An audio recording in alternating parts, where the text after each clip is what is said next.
high side. Murphy shooting, save a rebound on the view.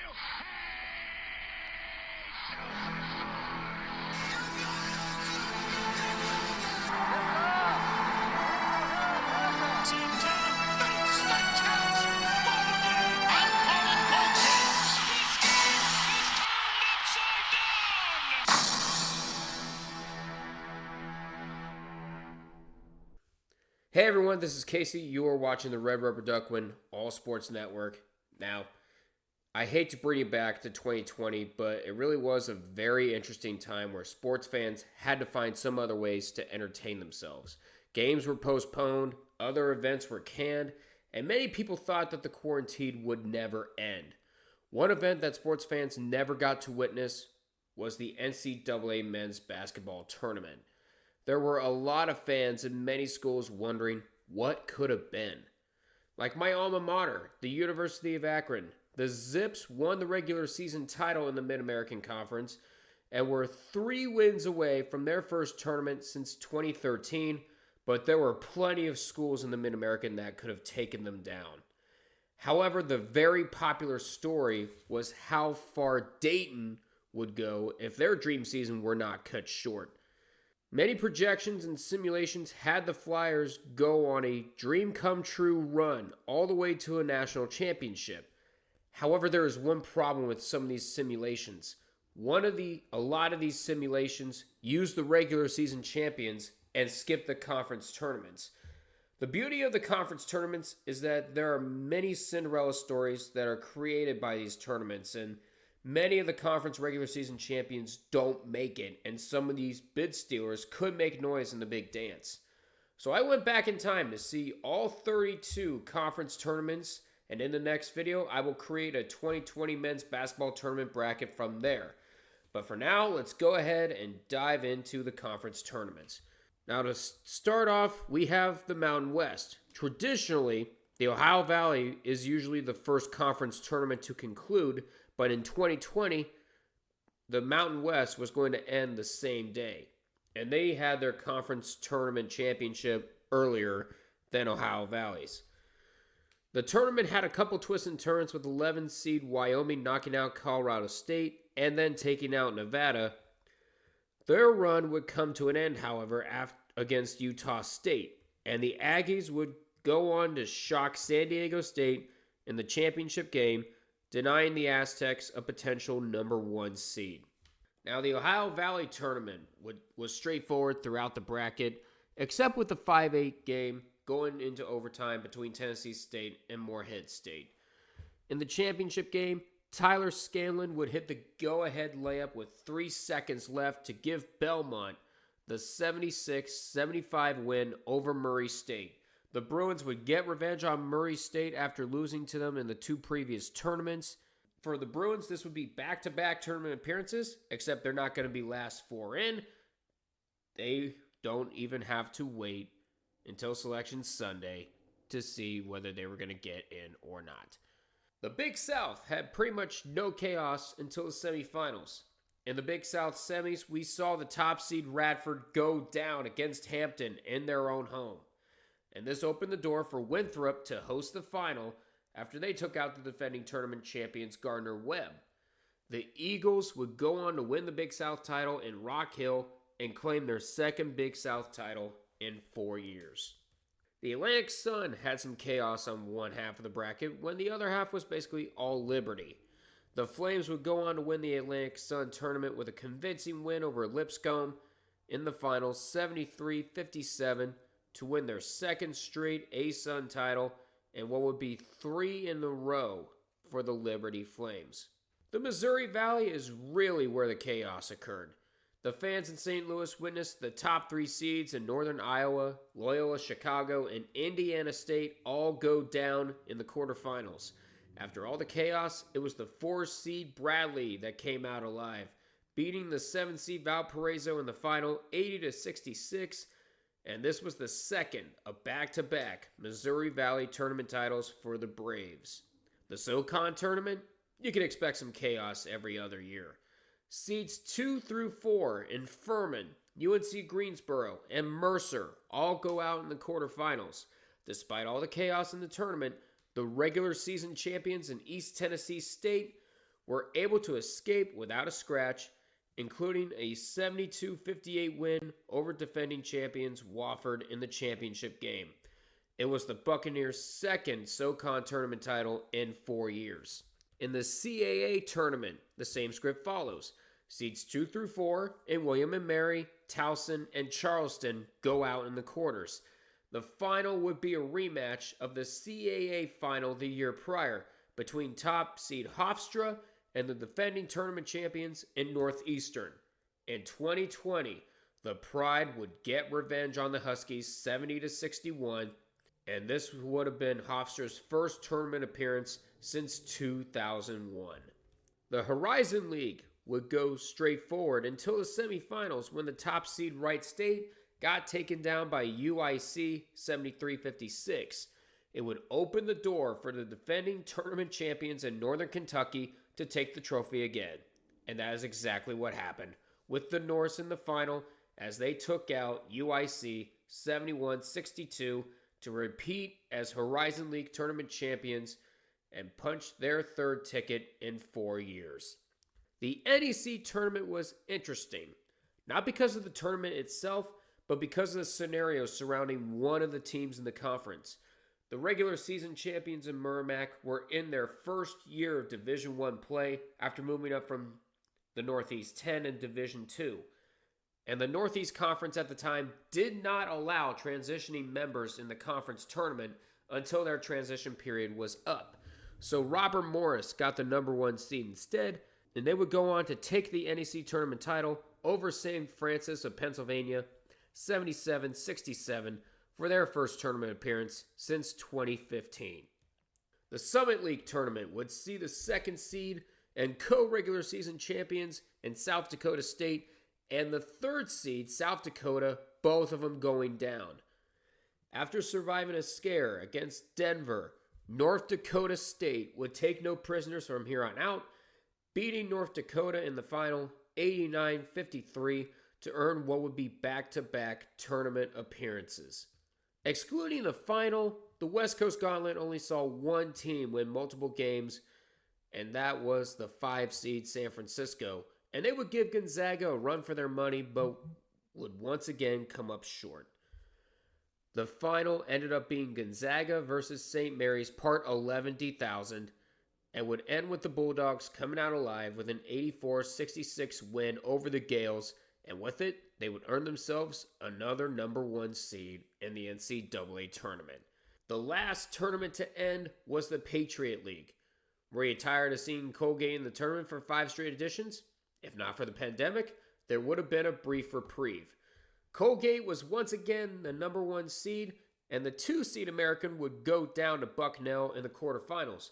The 3 seed Boston University would survive 2 close games with Navy and Bucknell, and would go on to knock off the Raiders and win their first Patriot League tournament title and earn their first ticket to the dance since 2011. Then, on the night of March 11th, the world stood still. Rudy Gobert would experience flu-like symptoms before the Utah Jazz's game against the Oklahoma City Thunder, and it was revealed that he had the virus. Sports organizations ended up postponing games, with multiple conferences would cancel the rest of their games, and for the first time in history, there would be no NCAA tournament played. What if that moment never happened? What if the tournament were allowed to continue and the virus didn't spread? It's been one of those things that sports fans have been wondering for years. It's time to answer those questions. Let's get to the conference champions that were not crowned. To simulate the rest of the conference tournaments, I used What If Sports. It's the same simulation I used to simulate the college football pyramid playoffs and the first What If series. And there is a whole playlist that you can check out after you're done watching this video. I used it for all 20 remaining tournaments. This simulation also provides chaos and bid stealers. It gives multiple teams a chance to be included into the field. Now let's go over the other 20 of the 32 automatic bids. Let's start off with the America East. When the pandemic came along, we had the final of the America East's Cockroach, Vermont, and the Hawks of Hartford, who would end up winning the America East the following year in 2021. It would be their only tournament appearance, however, as they would move down to Division III in 2023. The result of the simulation is another episode of Vermont wins Lowell 74-65, the final score. The Catamounts would go dancing once again. The American Athletic Conference had their entire tournament not played. Like I mentioned before, 9/8s are usually not upsets, but we did see the 12-seed Tulane take out 5-seeded UConn in the first round. The quarterfinals saw Wichita State almost blow a 15-point lead as Christian Thompson puts the Green Wave ahead with a straight three. Thompson would then get fouled with 5 seconds left, but he would miss both free throws, opening the door for Tyson Etienne to hit the buzzer-beating baseline three to win it for the Shockers. Tulsa would be the only top 4 seed to be eliminated. The semifinals saw even more chaos. Cincinnati would be trouble-free against Wichita State, but Houston versus Memphis was a different story. The Tigers would dominate the first half and enter the locker room up 19 at halftime. The Cougars would come back swinging and would eventually tie the game with a contested free three from Caleb Mills with 11 seconds left. But Precious Ashiwa would hit the mid-range jumper at the buzzer to send Memphis to the final. In the final, the Bearcats would be too much for Memphis to handle, and Cincinnati, the regular season champions, would win the automatic bid and made sure they could keep their fingernails while watching the selection show. The Atlantic 10 would have its first round played before cancellation. Out of the teams that got a single bye, only St. Bonaventure would go on. With Davidson and LaSalle, the game would be tied at 81 at the end of regulation, and after a hard-fought 4+ minutes, Carter Collins would put the Wildcats in front, but David Beatty would give the Explorers the win with a 3 at the buzzer. All right, the quarterfinals are where the chaos happens.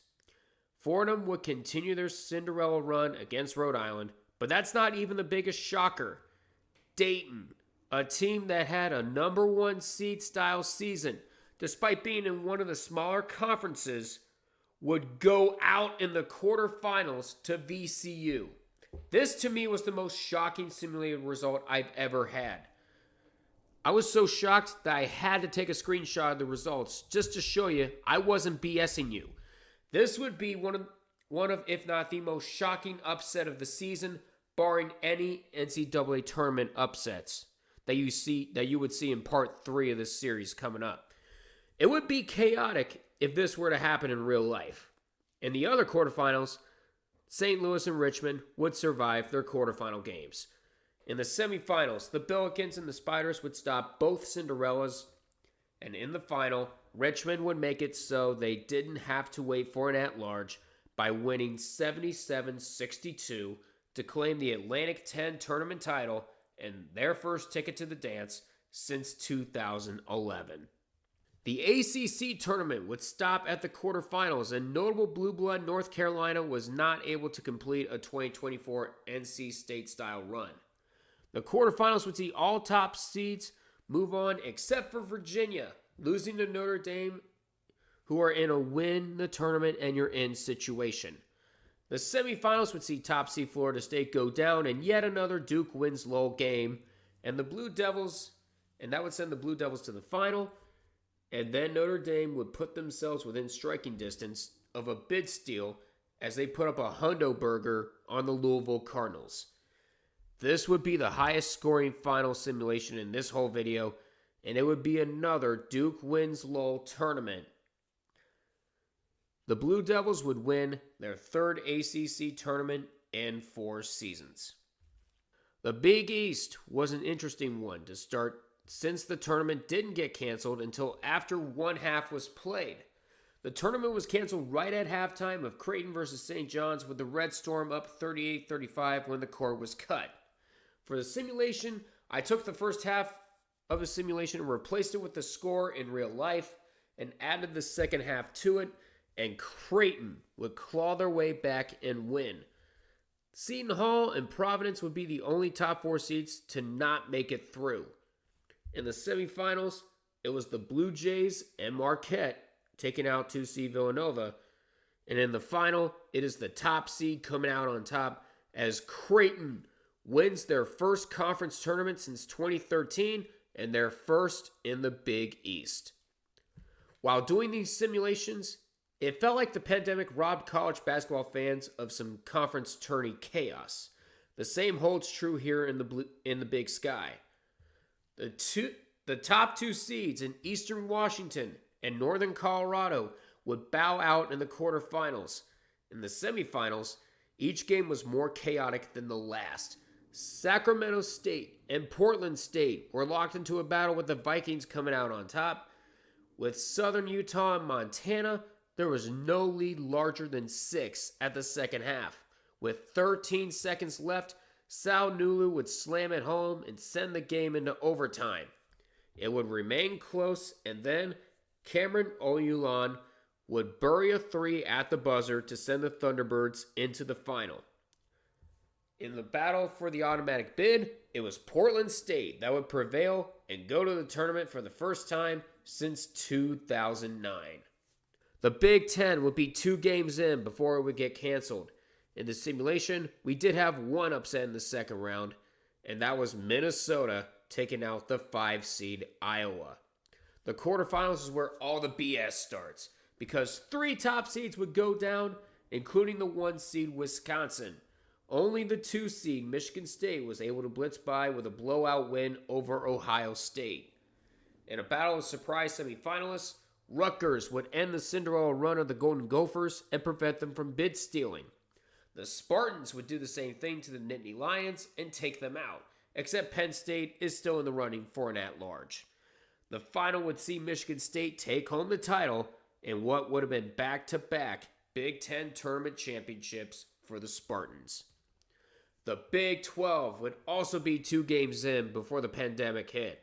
Texas would need a convincing enough win over Texas Tech to jump over the Red Raiders and join the last 4 in, and they would have to wait and see if their 4-point win was enough. Kansas and Baylor would win their respective games, and West Virginia would take out the 3 seed Oklahoma. Baylor, however, had a bit of trouble versus Kansas State.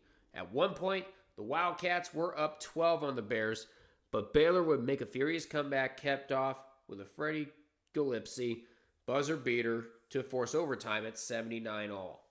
It was all Bears from here on out as they survived a scare from Kansas State and advanced to the semis. The number 1 team in the country in Kansas would take out the Longhorns without any trouble. Baylor and West Virginia would be locked into a battle with the Bears coming out on top. In the final, every eye from the selection committee was on this game, as the overall number 1 seed could flip-flop depending on the result. Regardless, both of these teams would be number 1 seeds. There would be no double-digit lead throughout the second half. Udoka Azubuike would put the Jayhawks in front, but Mikal Teague gives Baylor the win and their first ever Big 12 tournament title with a corner 3 at the buzzer. But would this be enough to give them the overall number 1 seed? The Big West would not see a single tournament game played. After the quarterfinals, the 4 surviving teams would be reseeded in the semifinals. Only 1 top seed would go down in this tournament. And it just so happened to be the regular season champions in UC Irvine, as they would lose 88-81 to Long Beach State in a huge upset. The Beach's Cinderella run would continue on to the final as they took down the other top 2 seed in Cal State Northridge. And it was a close game throughout, but it was a mid-range jumper from Michael Carter to put the Beach in front for good. And UC Santa Barbara would take down Hawaii and go to the final. From there, the Gauchos would end the Cinderella run of Long Beach State 75-60, and what would be their first tournament appearance since 2011, and the start of back-to-back Big West tournament titles.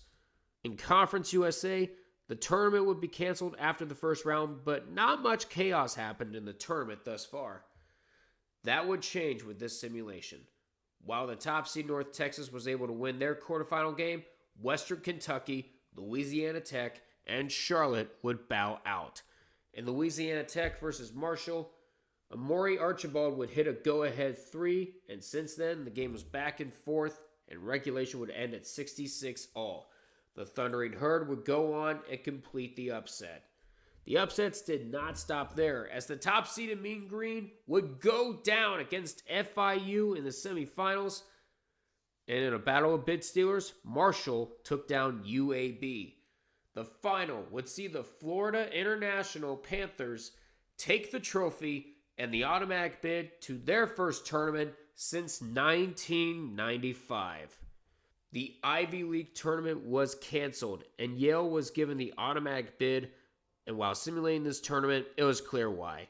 Yale would lay waste on Penn and Princeton en route to back-to-back Ivy League tournament titles. The Metro Atlantic would be in the middle of their quarterfinal stage, with its top 2 seeds in Siena and St. Peter's moving on. By simulating the rest of the quarterfinals, Monmouth and Niagara would go on to the semis.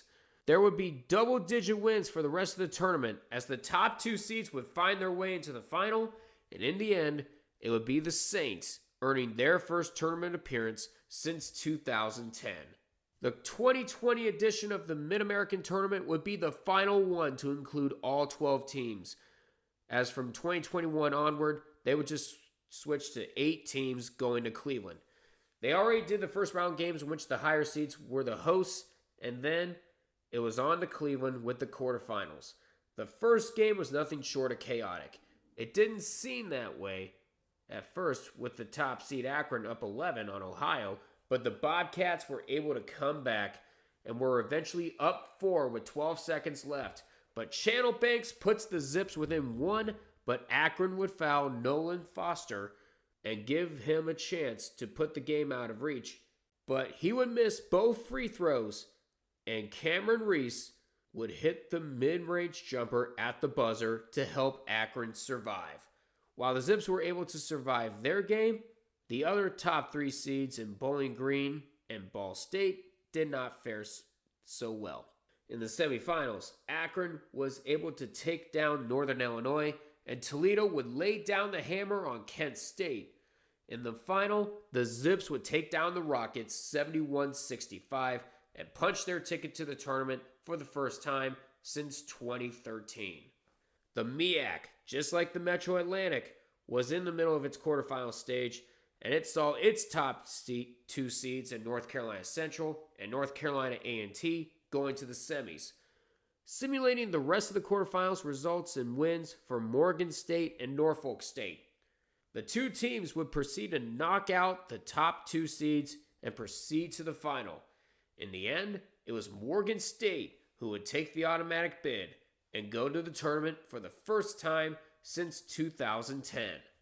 The Pac-12 tournament was canceled after its first round, and lower seeds California and Washington State would move on to the quarterfinals. The quarterfinals would see yet another number 1 seed go down, as Oregon would be taken out by its rival Oregon State.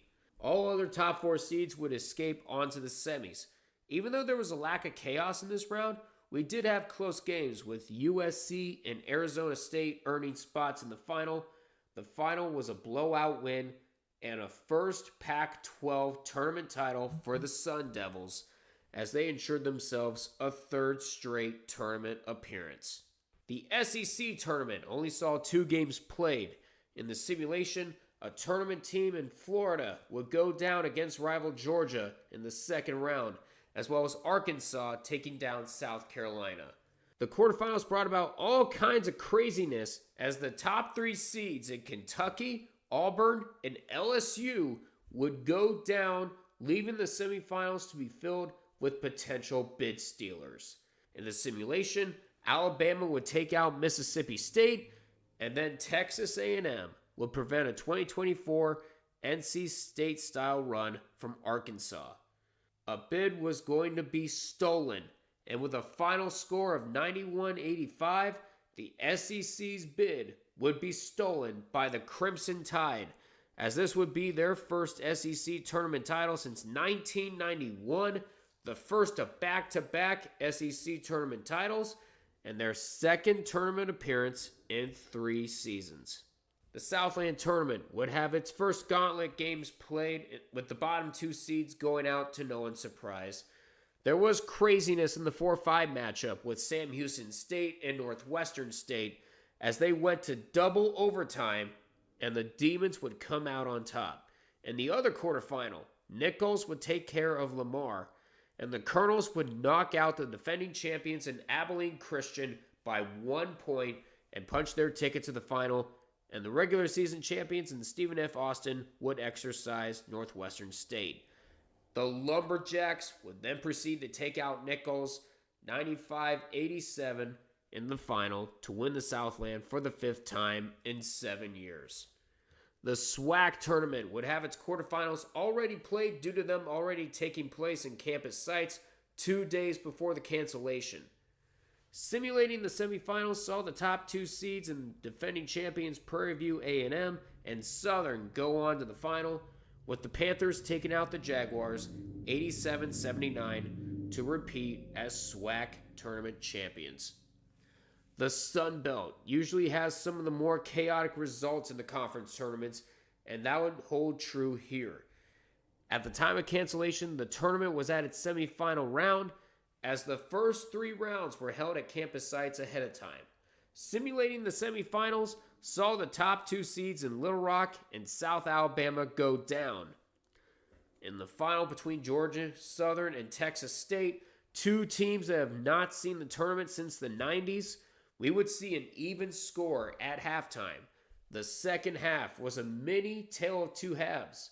The Bobcats would dominate the first 10 minutes. The other 10 minutes would see the Eagles clawing back. The final seconds would be where the Fun Belt lived up to its name. With 8 seconds left, Nigel Pearson would tie the game for the Bobcats, but the Eagles had one last chance, and Simon Carter would hit the fadeaway jumper with a second left to give Georgia Southern the win, the Sun Belt Championship, and their first tournament appearance since 1992. And last but not least, the WAC tournament would not see a single game played. Simulating the whole tournament saw all top 4 seeds go on to the semifinals, and in the semifinals, Grand Canyon would take out the Kings and prevent the 4-peat for the New Mexico State Aggies. In the other semifinal, Seattle would take out UT Rio Grande Valley and punch their ticket to the final. In the final game, Grand Canyon would have had to wait less than a year to see the tournament for the first time ever, as the Antelopes beat the Redhawks 78-69 in the final. And with that, we have all 32 conference tournaments, and we have our 32 automatic bids. It is now time for me to construct the 2020 NCAA men's basketball tournament, as well as come up with 36 at-larges. Regardless of who the at-larges are, there will still be controversy over who should have been in. However, it is normal during the selection show. Hope you guys are ready. This is going to be fun to construct, and I can't wait to show you what the 2020 NCAA men's basketball tournament could have been.